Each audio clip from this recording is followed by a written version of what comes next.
Voici le lieu où David se réunissait avec quelques amis, garçons et filles, et où on avait justement l'intention de leur donner un enseignement, un partage, disons. David venait chercher une lumière pour sa vie. Il aimait bien, il aimait l'Église, hein. Vous savez que tout petit, comme il dit, il a été pris. Hein. D'ailleurs, tout jeune, je crois qu'il venait au foyer, il suivait ses parents au foyer de charité à 4-5 ans. Il était déjà à côté de ses parents. Il était très simple. Il aimait bien rire. Oui, ah oui. Il aimait bien les bonnes histoires. Il plaisantait facilement. Il était vraiment un homme heureux.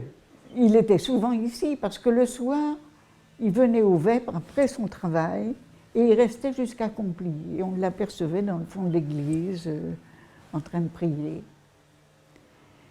Si bien que sa maman était inquiète. C'était vraiment un entraîneur, dans le sens qu'il y avait le souci de l'ensemble. Il ne prendra pas de décision tout seul, il prendra conseil. Je crois qu'il a vraiment acquis ça chez les dominicains. Alors, pour vous parler de David, je viens dans le lieu où je l'ai rencontré, qui est la sacristie de notre monastère. Et quand je l'ai connu, il était scout. Il était déjà une quinzaine d'années, je pense. Et bien, comme il était déjà très, très, très attaché au Seigneur, il était servant pour les scouts aussi. Il avait 14-15 ans. C'était un garçon très intelligent, docile, comprenait tout à la demi-seconde. Quand on l'a vu à la télé, là, quand il a été nommé, je le reconnaissais vraiment.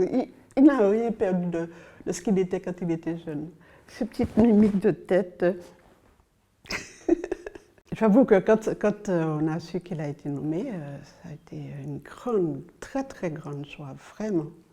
Parce que notre diocèse attendait un pasteur, et que ce soit lui, pas tellement par rapport à moi, mais par rapport au diocèse, je crois que c'est vraiment un cadeau de Dieu.